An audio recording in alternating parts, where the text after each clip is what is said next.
Hello student. आज हम अपना नेक्स्ट टॉपिक है हमारा comparative anatomy of intestine in vertebrates. ठीक है, तो इससे पहले आपने स्टमक का कंपैरेटिव एनाटॉमी पढ़ी थी। तो इंटेस्टाइन जो होती है एक लॉन्ग, आप ये टीएस देख रहे हैं इस पिक्चर के अंदर, टीएस ऑफ इंटेस्टाइन, जिसमें आपको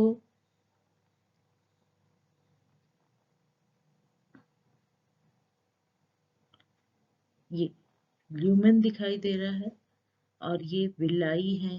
ठीक है, म्यूकोसा, सब म्यूकोसा, ये डिफरेंट जोन जो हैं, पेयर पैचेस, यहाँ पर कुछ पेयर पैचेस दिखाई देते हैं। ठीक है, तो इस तरह का स्ट्रक्चर जो है हमें एक टीएस ऑफ इंटेस्टाइन में देखने को मिलता है। इंटेस्टाइन जो होती है लॉन्ग ट्यूब होती है, जो कि स्टमक से के एंड से स्टार्ट होती है और क्लोएका तक जो है वो एंटर करती है। लोअर वर्टिब्रेट्स में ये स्ट्रेट होती है और हायर वर्टिब्रेट्स के अंदर आप देखते हैं तो ये कॉइल्ड होती है। इंटेस्टाइन को दो पार्ट में डिवाइड किया जाता है, स्मॉल इंटेस्टाइन और लार्ज इंटेस्टाइन। स्मॉल इंटेस्टाइन जो होती है उनकी ट्यूब जो होती है वो थोड़ी नैरो होती है। ठीक है, और स्टमक और लार्ज इंटेस्टाइन के बीच में होती है, और ये रिस्पॉन्सिबल होती है for most of the digestion के लिए। लार्ज इंटेस्टाइन जो है वो टर्मिनल पार्ट होता है, ट्यूबुलर होता है, जो कि क्लोएका से पहले का जोन होता है। सभी वर्टिब्रेट्स में जो लार्ज इंटेस्टाइन होती है उसका मेन फंक्शन जो होता है recovery of water and electrolyte. ठीक है, जो भी फूड डाइजेस्ट हुआ है उसमें से वाटर और इलेक्ट्रोलाइट्स को रिकवर कर लेना, ताकि वो वेस्ट जो है वो ना जाए। Formation and storage of faeces, क्योंकि अब वाटर की रीअब्जॉर्प्शन हो जाती है, इलेक्ट्रोलाइट्स जो है वो रिकवर कर लिए जाते हैं, तो जो फूड एक्चुअल में जो इंटेस्टाइन में पहुंचता है वो थोड़ा थिक हो जाता है और उसको बोलते हैं फेसिस। कुछ माइक्रोबियल फर्मेंटेशन भी होती है, ठीक है, लार्ज इंटेस्टाइन के अंदर। इसका नाम जो है वो लार्ज इंटेस्टाइन बोलते हैं, लेकिन एक्चुअल में जो इसका साइज होता है वो छोटा होता है। इसका ल्यूमन जो डायमीटर होता है वो स्मॉल इंटेस्टाइन से बड़ा होता है, लेकिन क्योंकि इसका डायमीटर बड़ा है, वाइड होती है, तो इनको लार्ज इंटेस्टाइन बोला जाता है। स्मॉल इंटेस्टाइन का जो डायमीटर है वो छोटा होता है, नैरो ट्यूब होती हैं, लेकिन साइज में लॉन्ग होती है, उनको स्मॉल इंटेस्टाइन बोलते हैं। तो यहाँ पिक्चर में देख पा रहे हैं ये स्टमक, यहाँ से ये स्मॉल इंटेस्टाइन जिसके अंदर ये ड्यूडिनम, जेजुनम, इलियम, ये सब रीजन जो है स्मॉल इंटेस्टाइन के दिखाई दे रहे हैं, और इसके चारों तरफ आपको दिख रहा है ये caecum, colon, transverse, descending, ascending colon, और ये फिर रेक्टम और क्लोएका। ठीक है, इस तरह से ये इंटेस्टाइन जो है, लार्ज और स्मॉल इंटेस्टाइन जो है वो वर्टिब्रेट्स के अंदर देखने को मिलती है। फूड की मूवमेंट जो होती है, फूड जो मूव करता है इंटेस्टाइन में, स्टमक में बहुत सारा जो उस पे एसिडिक प्रोडक्ट जुड़ जाता है। ठीक है, तो उसको हम चाइम बोलते हैं। फिर डाइजेशन हो जाता है, उसको चाइल बोल दे दिया जाता है, और फिर लास्ट में जो रेक्टम में उसको फीसिस का नाम दे देते हैं। तो फूड की मूवमेंट तो देखिए, माउथ फेरेंक्स तक जो है फूड में सलाइवा मिक्स हो जाता है, और फिर ईसोफेगस, जहाँ कोई डाइजेशन नहीं होती, कोई एब्जॉर्प्शन नहीं होती, वहां सिर्फ मूवमेंट होती है। तो फूड की मूवमेंट जो है ईसोफेगस के अंदर, स्टमक के अंदर, फिर इंटेस्टाइन के अंदर डिफरेंट टाइप ऑफ मूवमेंट जो है देखने को मिलती है, क्योंकि फूड जो है एंटीरियर एंड से पोस्टीरियर एंड तक पहुंचता है, और ड्यूरिंग दिस प्रोसेस चर्निंग भी होती है फूड की। तो थ्री टाइप ऑफ मूवमेंट जो है वो देखने को मिलती हैं, और क्योंकि जो उसका वॉल होती है इंटेस्टाइन की, उसके अंदर सर्कुलर और लॉन्गिट्यूडनल मसल्स होती हैं। इन मसल्स की कॉन्ट्रैक्शन और रिलैक्शन के कारण जो है फूड की मूवमेंट होती है। फूड की मूवमेंट होने के कारण मिक्सिंग है, जो चर्निंग है, वो पॉसिबल हो पाता है। तो ये तीन तरह की मूवमेंट जो होती हैं वो होती हैं पेरिस्टाल्टिक, जिसमें इनवॉलेंट्री मूवमेंट होती है कि सर्कुलर मसल जो है कॉन्ट्रैक्ट करती है तो लॉन्गिट्यूडनल मसल रिलैक्स करती है, जिसके कारण एक वेव जो है इस तरह का, ये जो आप पिक्चर देख रहे हैं, एक वेव लाइक कॉन्ट्रैक्शन और रिलैक्शन होती है, फूड जो है आगे की तरफ मूव करता है। अब देखिए यहाँ पर कॉन्ट्रैक्शन हुई, यहाँ पर रिलैक्सेशन हुई, फिर कॉन्ट्रैक्शन होगी, तो फूड जो है वो आगे की तरफ पुश होता है, एक पैसेज बन जाता है फूड का कि जिसमें फूड जो है आगे की तरफ मूव करेगा। दूसरा होता है सेगमेंटिंग। सेगमेंटिंग मूवमेंट के अंदर फूड जब क्या होता है कि वहां पर कॉन्ट्रैक्शन और रिलैक्शन होती है तो एक रिंग लाइक कंस्ट्रिक्शन जो है वो देखने को मिलती है, और ये पूरी आप देखेंगे यहाँ पर एक सेगमेंट जो है वो इंटेस्टाइन के देखने को मिल रहे हैं। यहाँ पर मेन जो है पैसेज में कोई रोल नहीं होता है, यहाँ पर मिक्सिंग ऑफ फूड होती है, फूड जो है जितने भी डाइजेस्टिव जूसेस हैं वहां पर उनकी मिक्सिंग हो जाती है, मूवमेंट जो है वो थोड़ी कम होती है। तो जो सर्कुलर मसल्स होते हैं यहाँ पर अपना रोल प्ले करती हैं, जिसके कारण आपको इंटेस्टाइन के अंदर कुछ सेगमेंट्स जो है वो देखने को मिलते हैं। थर्ड टाइप की जो मूवमेंट होती है वो पेंडुलर मूवमेंट होती है, जिसके अंदर फूड जो है वो टू एंड फ्रो, फूड ने इंटेस्टाइन जो है वो टू एंड फ्रो मूवमेंट करती हुई दिखाई देती है, कि एक बार जो है वो इस तरफ पुश होती है फिर दूसरी तरफ जो है लेफ्ट और राइट में, जिसके कारण क्या होता है फूड की प्रोपेलिंग जो है वो भी होती है, मिक्सिंग भी होती है, और पूरा जो जितने भी मेन जो फंक्शन होता है ये लार्ज इंटेस्टाइन के अंदर देखने को मिलता है, जो पेंडिकुलर मूवमेंट होती हैं।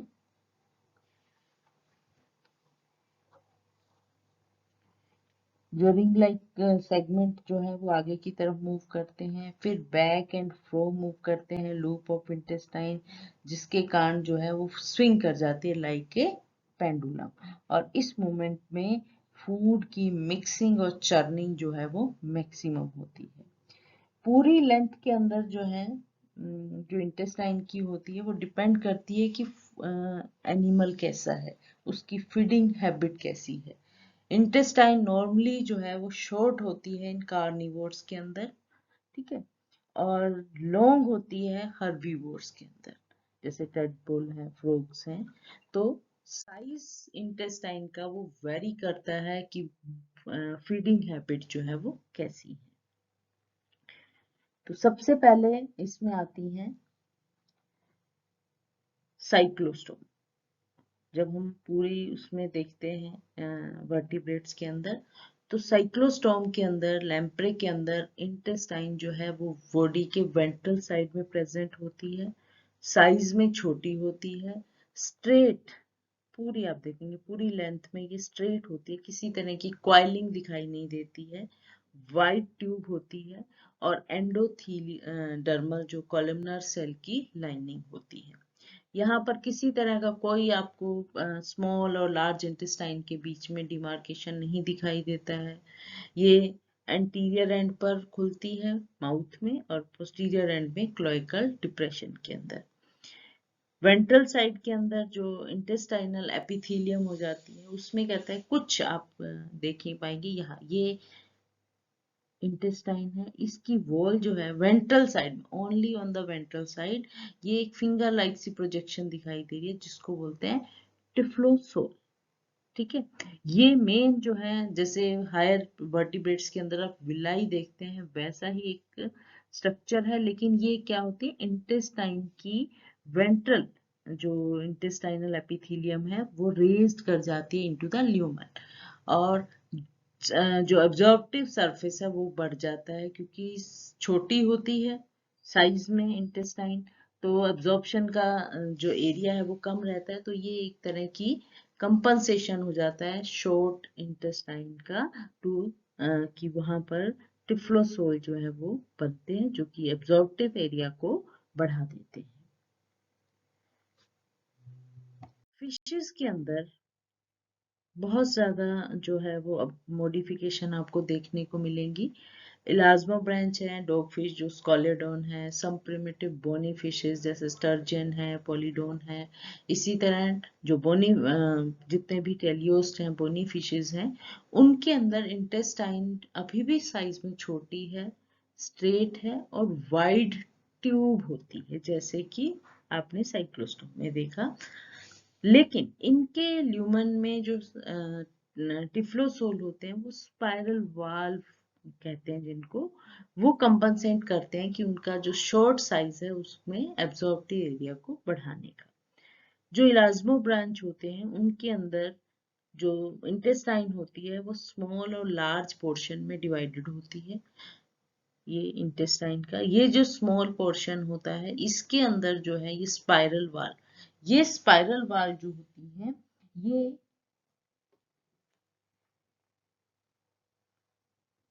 एंटी क्लॉकवाइज जो है स्पाइरल होते हैं, अबाउट 2.5 टर्न, जो कि रेजिंग और rolling of inner mucosa of intestine, जो इनर इंटेस्टाइन की वॉल होती है, म्यूकोसा लेयर होती है, उसमें क्या होती है कि रेजिंग, एक इलोंगेशन हो जाती है इनवर्ट से, और रोलिंग हो जाती है, जिसके कारण वो स्पाइरल वाल शेप जो है वो ले लेती है, जिसका मेन फंक्शन वही एब्जॉर्प्शन एरिया को बढ़ाना है, क्योंकि इंटेस्टाइन जो है वो छोटी होती है। ये जो स्पाइरल वाल्व्स होती हैं इंटेस्टाइन में प्रेजेंट होती हैं, जो इलाज्मा ब्रांच के अंदर, इसके अलावा जो प्रिमिटिव बोनी फिशेस हैं उनके अंदर भी प्रेजेंट होती है, लेकिन जो हेयर फॉर्म होती है फिशेस की, उनके अंदर ये प्रेजेंट नहीं होती, क्योंकि उनके अंदर इंटेस्टाइन जो है वो थोड़ी लॉन्ग साइज की हो जाती है और क्वाइल्ड हो जाती है, जिसके कारण एब्जॉर्प्टिव सरफेस जो है वो ज्यादा हो जाता है। लॉन्ग इंटेस्टाइन जो है साइज में छोटी होती है, एक पैसेज होता है, ठीक है, जो कि स्मॉल इंटेस्टाइन और एनस के बीच का होता है। इलाज्मो ब्रांच के अंदर रेक्टल ग्लैंड भी देखने को मिलती है, जो कि स्मॉल और लार्ज इंटेस्टाइन के जंक्शन पर जो है एक इनग्रोथ सी जो है वो देखने को मिलती है। तो ये रेक्टल ग्लैंड जो है एक आउटग्रोथ है, जहां पर स्मॉल और लार्ज इंटेस्टाइन का जंक्शन होता है। ये एक तरह की साल्ट एक्सक्रीटिंग ऑर्गन होती है, जिसका मेन फंक्शन होता है NaCl सॉल्यूशन को, NaCl सॉल्यूशन को सिक्रीट करना, ठीक है। तो इस तरह की, अब आप देख सकते हैं कि फिशेस के अंदर जो मॉडिफिकेशन हुई, स्पाइरल वाल्व जो है वो अपीयर होती हैं स्मॉल इंटेस्टाइन में to increase the surface area, plus में आपको एक रेक्टल ग्लैंड जो है वो दिखाई देती है, जो कि साल्ट एक्सक्रीटिंग ऑर्गन का काम करती है। एम्फीबियंस के अंदर इंटेस्टाइन का साइज बड़ा हो जाता है, वो अब लॉन्ग हो जाती है और क्वाइल्ड हो गई है, ठीक है। जो सिलिशियंस होते हैं उनके अंदर क्या होता है, वो जो लिम्बलेस एम्फीबियंस होते हैं उनके अंदर थोड़ी क्वाइलिंग जो है वो कम होती है, और लार्ज और स्मॉल इंटेस्टाइन के अंदर कोई ज्यादा डिफरेंशिएशन नहीं दिखाई देता। लेकिन जो यूरोडेल्स होते हैं उनकी इंटेस्टाइन के अंदर क्वाइलिंग जो है वो देखने को मिलती है, जो, लेकिन स्मॉल इंटेस्टाइन के अंदर क्वाइलिंग होती है, लार्ज इंटेस्टाइन के अंदर क्वाइलिंग देखने को नहीं मिलती। लेकिन एनुरांस के अंदर जो टोड्स हैं, फ्रॉग्स हैं, उनके अंदर क्या है, इंटेस्टाइन जो है वो रिलेटिवली लॉन्ग है और मोर क्वाइल्ड है, अगर हम उनको यूरोडेल्स के साथ या फिशेस के साथ कंपेयर करते हैं। यहाँ पर अब देखिए एक और चीज देखने को मिलेगी कि ड्यूडिनम और इलियम, दो पार्ट जो है इंटेस्टाइन के, डिफरेंशिएट आप कर पाएंगे उनके अंदर, एम्फीबियंस के अंदर जो है, क्योंकि इंटेस्टाइन लॉन्ग हो गई है तो उसके अंदर जो डिफरेंट पार्ट है वो डिफरेंशिएट होने लग गए हैं, लेकिन जो स्मॉल इंटेस्टाइन के पार्ट है वो ड्यूडिनम और इलियम है। जेजुनम जो है वो नहीं दिखाई देता, इसके अंदर नहीं बनता इस समय तक। इनकी वॉल जो है वो भी इंटरनली विलाई बना लेती हैं। अब यहाँ पर स्क्रोल वाल, जो स्पाइरल वाल्व है वो एब्सेंट है, यहाँ पर क्या आ गए, विलाई आ गए to increase the surface area. जो सर्कुलर फोल्ड है जिनको वल्वुली कॉन्वर्टिस बोलते हैं, वो प्रेजेंट होते हैं कुछ एम्फीबियंस के अंदर। देखने को मिलते हैं कि जो इंटेस्टाइन है वो सर्कुलरली फोल्ड हो जाती है इनसाइड के अंदर, लेकिन इसके अलावा जो विलाई है वो सभी के अंदर देखने को मिलते हैं।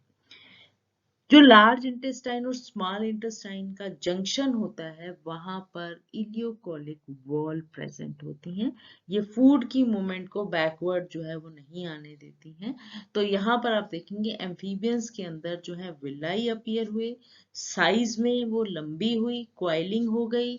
उनका जो स्मॉल इंटेस्टाइन में ड्यूडिनम और इलियम जो है वो डिफ्रेंशिएट हो गए और उनके अंदर जो है इलियोकोलिक वॉल प्रेजेंट होती हैं। यहाँ पर आप देखेंगे यूरिनरी ब्लैडर, ये जो वेंट्रल डाइवर्टिकुलम होता है, ये इस जो लार्ज इंटेस्टाइन है उस गट के अंदर ये अटैच होता है एम्फीबियंस के अंदर। अब रेप्टाइल्स के अंदर आप देखेंगे तो यहाँ पर क्वाइलिंग ज्यादा हो गई, इंटेस्टाइन लॉन्ग हो जाती है। अब देखिए लॉन्ग होने का मतलब वहां पर स्पेस भी तो है ना, तो वो क्वाइलिंग करना शुरू हो जाती है। साइज में छोटी होगी तो स्ट्रेट होगी, जैसे जैसे साइज बढ़ेगा क्वाइलिंग जो है वो अपीयर होने शुरू हो जाएगी। और इनका अगर आप कंपेयर करेंगे एम्फीबियन के साथ तो लंबी होती हैं, मोर क्वाइल्ड होती हैं, और लेकिन इसका डायमीटर जो है स्मॉल इंटेस्टाइन और लार्ज इंटेस्टाइन का जो है वो यूनिफॉर्म होता है।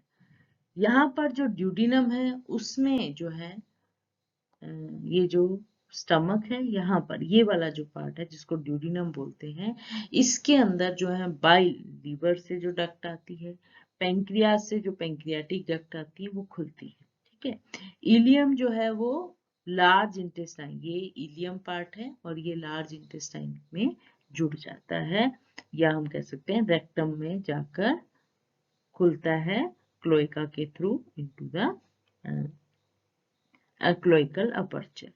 यहाँ पर भी लार्ज और स्मॉल इंटेस्टाइन के जंक्शन पर जो है इलियोकोलिक वॉल प्रेजेंट होती है। एक पॉइंट होता है जहां पर स्मॉल इंटेस्टाइन जो है ज्वाइन करती है रेक्टम या लार्ज इंटेस्टाइन जिसको हम बोल रहे हैं, वहां पर कुछ जो है शॉर्ट सीकम या आप कह सकते हैं ब्लाइंड डाइवर्टिकुलम जो है वो देखने को मिलता है। ये वो रीजन है, ये आप देखेंगे स्मॉल इंटेस्टाइन और लार्ज इंटेस्टाइन यहाँ पर इलियोकोलिक वॉल्व है और यहीं पर जो है ये डाइवर्टिकुलम जो है वो देखने को मिलता है जिसको सीकम बोलते हैं। ये फर्स्ट टाइम रेप्टाइल के अंदर जो है सीकम देखने को मिलता है। ये एक तरह की ब्लाइंड डाइवर्टिकुलम सा स्ट्रक्चर होता है। लार्ज इंटेस्टाइन का साइज जो है वो थोड़ा छोटा होता है। ठीक है, थिक वॉल होती है, ट्यूब होती है जो कि क्लोएका में खुलती है बाय स्फिंक्टर एनस के द्वारा। कॉलोन जो है वो एब्सेंट होता है, तो क्योंकि अब लार्ज इंटेस्टाइन साइज में छोटी है तो वो सिंपल एक कॉलोनिक रीजन जो है वो नहीं दिखाई देता है। एक सिंपल वाइट ट्यूब होती है और जहां पर एनल स्फिंक्टर जो है वो प्रेजेंट होते हैं जो कि फूड को क्लोएका के अंदर पुश कर कंट्रोल करते हैं। बर्ड्स के अंदर साइज जो है लंबा हो जाता है स्मॉल इंटेस्टाइन का, और वो जो बेसिक स्ट्रक्चर है उसका मेनली मैमल जैसा ही होता है। यहाँ पर आप देखेंगे ड्यूडिनम, जेजुनम और इलियम तीनों पार्ट जो है स्मॉल इंटेस्टाइन के डिफाइंड होते हैं। पेनक्रियाज जो है आप देखेंगे ये वाला जो स्ट्रक्चर है, ये पेनक्रियाज जो है ये ड्यूडिनम की टू लिम्स के बीच में लाई करता है। बाइल डक्ट है, ये देखिए ये बाइल लीवर से आई बाइल डक्ट है जो कि ड्यूडिनम में खुलती है। पैंक्रियाटिक डक्ट है वो ड्यूडिनम में खुलती है। ठीक है, उसके बाद जेजुनम और इलियम जो है उनमें आप देखेंगे ये वाला हिस्सा जो है ये यू शेप की कई सारी लूप होती है। ठीक है, और डोर्सल मेजेंट्री के द्वारा जुड़ी होती है। एक होता है वाइटेलाइन डाइवर्टिकुलम जिसको आप मैकल्स डाइवर्टिकुलम बोलते हैं, ये वाला रीजन, ये वो रीजन पार्ट होता है, ब्लाइंड रेमिनेंट पार्ट होता है योक सैक का, एम्ब्रियोनिक टाइम का, जो कि रह जाता है अडल्ट के अंदर, ये डिमार्केशन दिखाता है बिटवीन जजुनम एंड इलियम के बीच में। बर्ड्स में जो लेंथ होती है वो लिमिटेड होती है स्मॉल इंटेस्टाइन की, और वहां पर स्पेशल टाइप ऑफ पेरिस्टालिटिक मूवमेंट जो है वो देखने को मिलती है, वो होती है रिट्रो पेरिस्टालिटिक पैटर्न ऑफ फूड, ताकि वो फूड को डाइजेस्ट और अब्जॉर्ब कर सके न्यूट्रिएंट को। ये इसलिए होता है क्योंकि उनको फ्लाइंग करना होता है, तो बॉडी का वेट जो है वो कम करना होता है, तो उसके कारण उनकी जो स्मॉल इंटेस्टाइन का साइज जो है वो थोड़ा लिमिटेड होता है। लार्ज इंटेस्टाइन जो है बहुत ही छोटी होती है, ये वाला रीजन है। और इससे दो सिक्का आप यहाँ पर देखेंगे, ये आपने रेप्टाइल्स में देखा था, एक सीकम जो है वो ओरिजिनेट हो रहा था, यहाँ पर टू पेयर ऑफ सीका या सीकम जो है ब्लाइंड पाउचेस होते हैं, जो 16 टू 18 सेंटीमीटर लेंथ के होते हैं। ये एक्सटेंड कर जाते हैं, अब देखिए ये इस तरह से एक्सटेंड कर जाते हैं टुवर्ड्स द स्मॉल इंटेस्टाइन की, टुवर्ड्स द लीवर की तरफ अलोंग द स्मॉल इंटेस्टाइन, ठीक है। और इनका फंक्शन जो होता है वो एब्जॉर्प्शन ऑफ वाटर करना है, प्रोटीन करना है, प्लस में स्पेशल फंक्शन है कि माइक्रोबियल डिकम्पोजिशन ऑफ फाइबर में हेल्प करते हैं। अब आप देखिए यहाँ पर क्वाइलिंग बड़ी है, इंटेस्टाइन जो ड्यूडिनम है, और यहाँ पर आपको ये मैकल्स डाइवर्टिकुलम देखने को मिल रहा है, पेयर ऑफ सीका जो है वो देखने को मिल रहे हैं, ताकि एब्जॉर्प्शन ऑफ वाटर जो है वो हो सके। मैमल्स के अंदर इंक्लूडिंग ह्यूमन, स्मॉल इंटेस्टाइन जो है वो डिवाइडेड होती है ड्यूडिनम, जेजुनम और इलियम के बीच में। तीन डिफरेंशिएटेड रीजन जो है वो देखने को मिलते हैं। इसी तरह लार्ज इंटेस्टाइन के अंदर भी ये आप देख पा रहे हैं, सीकम है, फिर ये ascending colon, transverse colon, descending colon और रेक्टम, ठीक है। और ये फिर एनस के थ्रू जो है आउटसाइड में। तो सीकम जो है ब्लाइंड एंड पाउच होते हैं एंटीरियर पार्ट के अंदर, मेजोरिटी ऑफ लेंथ जो है वो कॉलोन की होती है, रेक्टम जो है वो शॉर्ट होता है, टर्मिनल सेगमेंट होता है। लार्ज इंटेस्टाइन हमने पहले भी बताया साइज में छोटी होती है, लेकिन इसका डायमीटर जो है वो ज्यादा होता है, जिसके कारण इसको लार्ज इंटेस्टाइन बोलते हैं। स्टमक से जो बिल्कुल स्टमक के साथ जो ट्यूब है, इंटेस्टाइन का पार्ट है, उसको ड्यूडिनम बोलते हैं, जहां पर बाइल और पैंक्रियाटिक डक्ट खुलती हैं। उसके बाद जेजुनम आता है, और फिर लास्ट जो पोस्टीरियर पोस्ट पार्ट होता है इलियम होता है स्मॉल इंटेस्टाइन का। जेजुनम की जो स्पेशलिटी होती है मॉड्यूल, उसमें ब्लड सप्लाई जो है बहुत ज्यादा होती है, और उसकी वॉल जो है वो थिक होती है, वाइड होती है, अगर हम उसको इलियम के साथ कंपेयर करते हैं। इसके अलावा जो कैरेक्टरिस्टिक मॉडिफिकेशन देखने को मिलती है स्मॉल इंटेस्टाइन की लाइनिंग में, वो होती है presence of innumerable thick projection villi, जो कि एब्जॉर्प्शन एरिया को बढ़ाते हैं, सरफेस जो है वो इंक्रीज करते हैं।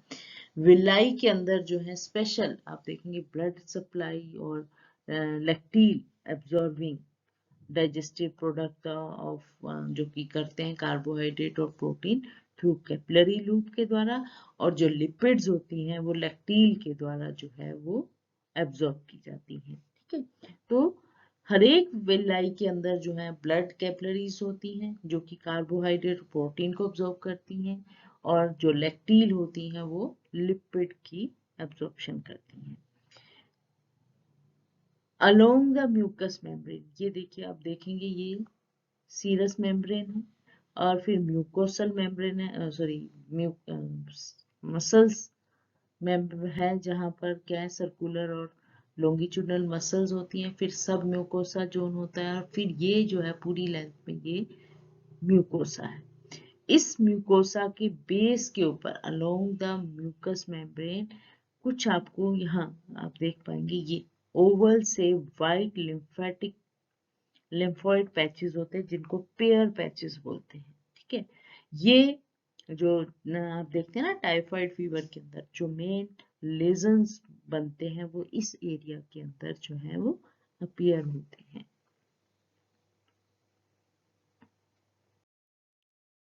फिर आते हैं क्रिप्ट्स ऑफ लिबर्कन्स। ये कैरेक्टरिस्टिक स्ट्रक्चर होता है मैमलियन इंटेस्टाइन के अंदर।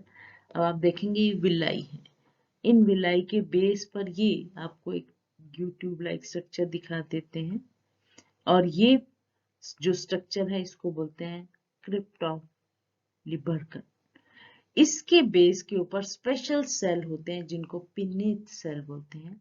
ये हाईली स्पेशलाइज्ड क्रीटरी सेल होते हैं, जो कि 4 टाइप ऑफ एपिथेलियल सेल जो कि इंटेस्टाइन के अंदर दिखाई देते हैं, उनमें से सबसे स्पेशलाइज्ड जो है वो पिनेट सेल होते हैं, जो कि बेस पर प्रेजेंट होते हैं। आप देखेंगे ये स्टेम सेल है, स्टेम सेल से सेल डिफरेंशिएट होते हैं तो पिनेट सेल बनते हैं, और फिर उसके बाद गोबलेट सेल हैं, एंटीरो एंडोक्राइन सेल्स होते हैं, एब्जॉर्प्टिव एपिथेलियल सेल होते हैं। ये डिफरेंट टाइप ऑफ सेल जो है वो बनते हैं स्टेम सेल से, जिसमें ये स्पिनेट सेल जो होते हैं सबसे ज्यादा स्पेशलाइज्ड होते हैं।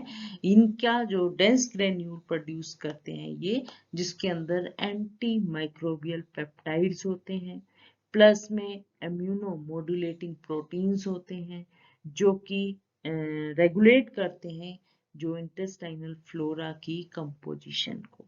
बहुत ही इंपॉर्टेंट पार्ट जो है ये प्ले करते हैं। इसके अलावा जो है इनके अंदर लार्ज इंटेस्टाइन जो होती है वो हमने बताया साइज में छोटी होती है लेकिन वाइड होती है, और ये जो लार्ज इंटेस्टाइन हमने बताया कोलोन के अंदर और रेक्टम के अंदर डिफरेंशिएट होती हैं। जो एंटीरियर मोस्ट पार्ट होता है जिसको सीकम बोलते हैं, वो एंडिंग इतना होता है इनटू ए नैरो थिक वाल वर्मी फॉर्म अपेंडिक्स के अंदर। ठीक है, ये पहले जो है आपको पता है ये वेस्टिजियल ऑर्गन होता है। जब कच्चा खाना खाते थे, रो फूड खाया जाता था, उस समय यहाँ पर जो है माइक्रोबियल एक्टिविटी होती थी, लेकिन क्योंकि पका हुआ खाना जो है वो खाने लग गए, सेलुलोज का कंटेंट कम हो गया, तो जिसके कारण ये वेस्टिजियल ऑर्गन है। सीकम जो कि सबसे एंटीरियर मोस्ट पार्ट होता है लार्ज इंटेस्टाइन का, ठीक है, उसके अंदर वर्मीफॉर्म अपेंडिक्स देखने को मिलते हैं। इसके अलावा जो इलियम और कोलोन, इलियम जो कि स्मॉल इंटेस्टाइन का लार्ज सेगमेंट होता है, और कोलोन, उनके बीच में यहाँ पर एक वॉल होती है इलियोकोलिक वॉल, जो कि आपने देखा रेप्टाइल एम्फीबियन के अंदर भी प्रेजेंट थी, फिर वो धीरे धीरे आपने देखा वेल डेवलप हो जाती हैं टू हायर। रेक्टम जो है वो आउटसाइड में खुलता है एनस में, ठीक है। सिर्फ मोनोट्रीम्स होते हैं जिनके अंदर क्लोएका प्रेजेंट होता है, ठीक है, लेकिन जो हायर वर्टिब्रेट्स हैं उनके अंदर एनस में खुलता है। वॉल ऑफ द इंटेस्टाइन में हमने बताया लाई जो है वो बहुत ज्यादा नंबर में होते हैं, प्लस में उनके जो है माइक्रोविलाई भी देखने को मिलते हैं।